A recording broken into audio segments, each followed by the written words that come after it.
What is going on to all my Marvel MCU Thor fans out there, and welcome back to my channel Movie Files. Elliot back again with my weekly recap, breakdown, and review of the latest episode of Disney Plus What If, and today we're breaking down episode 7 titled What If Thor Was the Only Child, an episode in which we see Thor get his party on and we get a pretty badass ending. We're breaking it all down here in this spoiler review, but before we dive into it, make sure you're checking me out on all my other social media accounts. If you all are new to the channel, well, welcome to the community. Consider subscribing and hitting that notification bell, that way you can get the alert from when I drop new content. If you enjoyed this spoiler review, well, make sure to like and share the review. It helps out the channel a lot, but I also appreciate the support. And in those comments, let's talk about this 7th episode. What are your thoughts on Party Thor?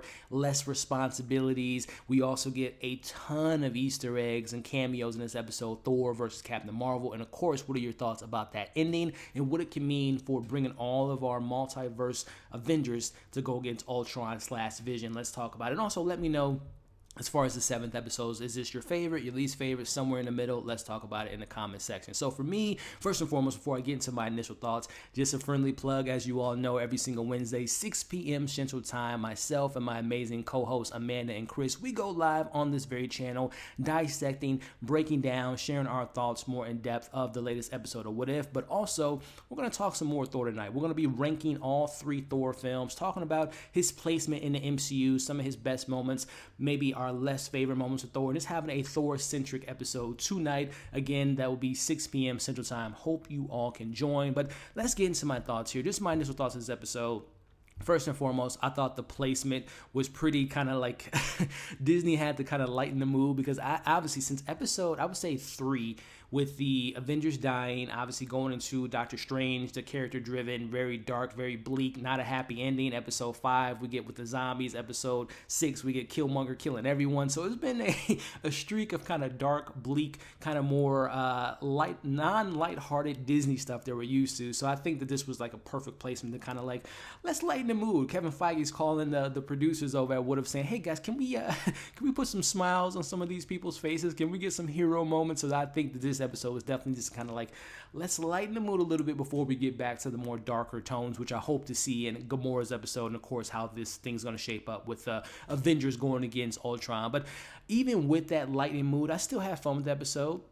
Ton of great cameos. The laughs wasn't really all there for me, and we'll talk about that in the breakdown. But overall, I would say this is kind of middle of the bunch. It's not my least favorite. It's nowhere near my top favorite, but it's kind of somewhere in the middle. But we'll break it all down. But let me know again where this episode ranks for you all. So let's get into the breakdown as we open up with similar events to how the first Thor opened up to, with Jane and Darcy being out in the desert. And this is where they're starting to see that there's readings, that there's an alien invasion on the way. And this is where Thor arrives to Midgard, but not in the desert on Jane's windshield, but instead he is driven to go to Party Central in Las Vegas. Now, obviously, this Thor doesn't have any of the same effects that we saw in the first Thor. Obviously, he doesn't have his brother Loki. He doesn't have Mjolnir being, vanished. He doesn't have the, all that stuff that went down in the first Thor. This is a much different Thor who's willing to come to Midgard to get his party on. So, again, I would say this Thor, to me,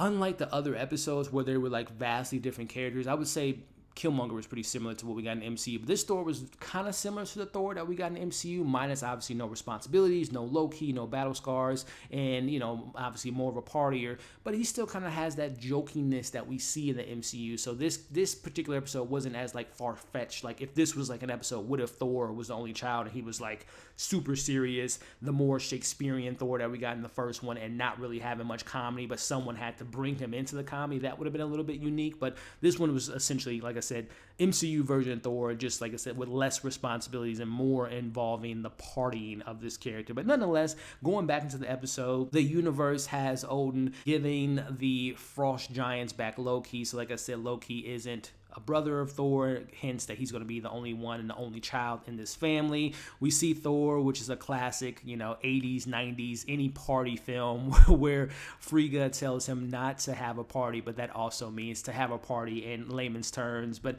he ignores her instructions to study, and he's going to invite everyone to Midgard to have this party. And this is where we get all the crazy, pretty cool cameos. And I'm certain Marvel is testing out Howard the Duck. There's going to be some type of Howard the Duck type of I don't want to say movie, but Disney Plus series, because obviously we know Howard the Duck has appeared in many different MCU films. He's appeared, and this is his second appearance in the What If series. So I'm thinking Marvel's testing the waters to inevitably give Howard the Duck his own Disney Plus show. But he's in this episode. We get Skrulls in this episode. We have a DJ Grandmaster releasing the foam on the dance floor. So pretty cool cameos within this episode, as well as we get Nebula, who is needing some luck from Korg in regards to getting a brand new eye. So it seems like this Nebula in this universe either still having her daddy issues, or maybe Gamora is Thanos in this version. But nonetheless, we see her. We get the kind of the Disney version of The Hangover.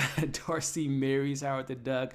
Everyone's getting drunk. They're at the hotel. Like I said, this was like Disney's version of what if Thor was a Disney prince, and what if Thor was, a part of the Hangover crew, was essentially how this first half of the episode played out. But it was also, too, shout out to Rocket. I wish Rocket was more involved in this episode, because I love Rocket, and it would have been great to get Bradley Cooper back. But neither here nor there. Party time's over, Thor, because S.H.I.E.L.D., you're now on their radar. We see that Nick Fury was unfortunately taken out by Korg, which leaves Marina Hill as the acting director of S.H.I.E.L.D., and it is time to get the pager out and to spread the word that we need help on Earth. And that pager, as we all know, is indicating that Captain Marvel is on her way. We get and again, some of the comedy it wasn't forced comedy, but it just wasn't funny to me. But there was some jokes that landed, like number one, seeing Loki and Thor saying they're brothers from another mother, which is true, but it was just so funny, obviously seeing Loki taking a different path and staying with his frost giants and being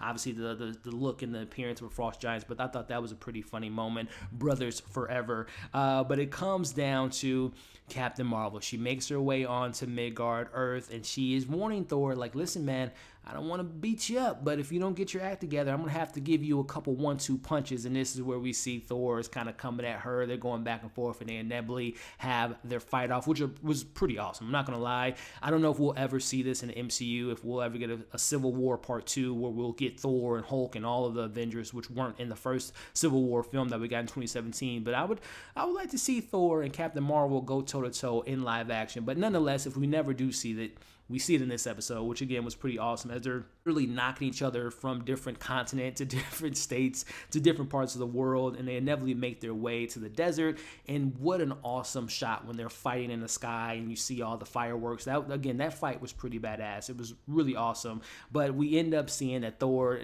ultimately uses his hammer to calm down. Time out for you, Captain Marvel, and they label her as a party pooper, which some people probably love, because a lot of people I know don't like Captain Marvel in the MCU. But we get a moment here where, again, it's time for her to go to timeout, and it's time to kaboom Thor. Maria Hill and Crossbones, they're tired of this act. They want to get Thor off of the planet. Well, we cut to, meanwhile, Loki and Surtur are just literally messing up Earth. They're just having fun. This is the hangover for the MCU, as they're just doing crazy stuff, and it's time to get Mama involved, as Jane gets the advice from Darcy. Well, if this was like one of those teenage movies, it's always the moments when the parents have to step in and intervene and stop this partying, which gives her the idea to reach out to Hemdale and get the mama involved. And this is where they're kind of setting up. Again, they're going to have this nuclear bomb using Captain Marvel, and they're going to use Captain Marvel to take out Thor. So I was hoping for a round 2, but it's unfortunately cut short because the mama has come into the mix, and this is where she's going to cut her trip short, and she is headed down to Earth to check on her boy to see if he's been keeping up with his studies, which... Quick shout out to St. Louis. I don't know if you all know, but I live in St. Louis, so that was cool to see Loki get the arch and do his little thing there. But nonetheless, Thor needs the help from all of the people from the MCU, and they're just like, no, we don't want to help until they learn who's coming to Earth, which is Thor's mom. So we see them get the Earth and everything back together, and this is where Frida comes down to Earth, and obviously Thor at this point, classic type of 80s, 90s film where the kid is like, the house is clean, everything's good, he has in his study session, even Captain Marvel comes in to help out, and he calls his hammer back, and obviously it's the party and all that stuff. But all that stuff was fun and dandy.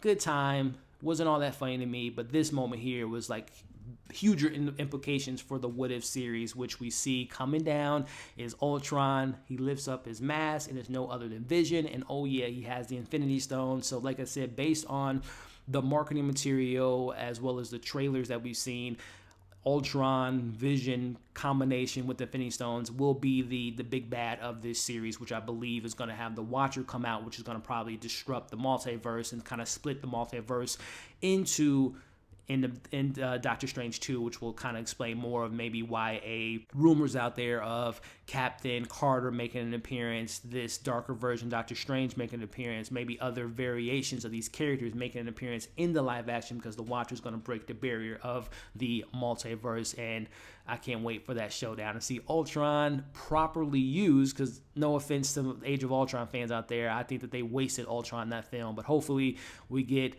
Spader back and we get a really badass Vision and Ultron taking on the multiverse Avengers. But that's neither here nor there. That's a couple episodes from now, but I can't wait for the episode. But this episode, like I said, overall, it was fun. It was lighthearted. It wasn't a series. It wasn't a character-driven episode, like a character deep dive like we got with Doctor Strange. But nonetheless, it was a fun episode. Like I said, kind of right in the middle for me. Not on my top tier, not at the bottom, but just like I said, right in the middle. But let me know your thoughts on this episode, your pros, your cons, your favorite Easter eggs. Do you want to see Captain Marvel versus Thor in live action? And what are your hopes to see Ultron and Vision taking on the Avenger in the finale? Let's talk about it in the comments. Again, just a friendly reminder to join us tonight, 6 p.m. Central Time. Myself, Amanda, and Chris, we're going live talking more about this episode. We're ranking the Thor films and having a great conversation with you all. So hope you can join. Link in the description below. Hope you enjoyed this review. Before you leave, make sure to like, share, comment, subscribe, and hit the notification bell. That way you don't miss any of my other content. Hope you enjoyed this review. Hope you're staying safe,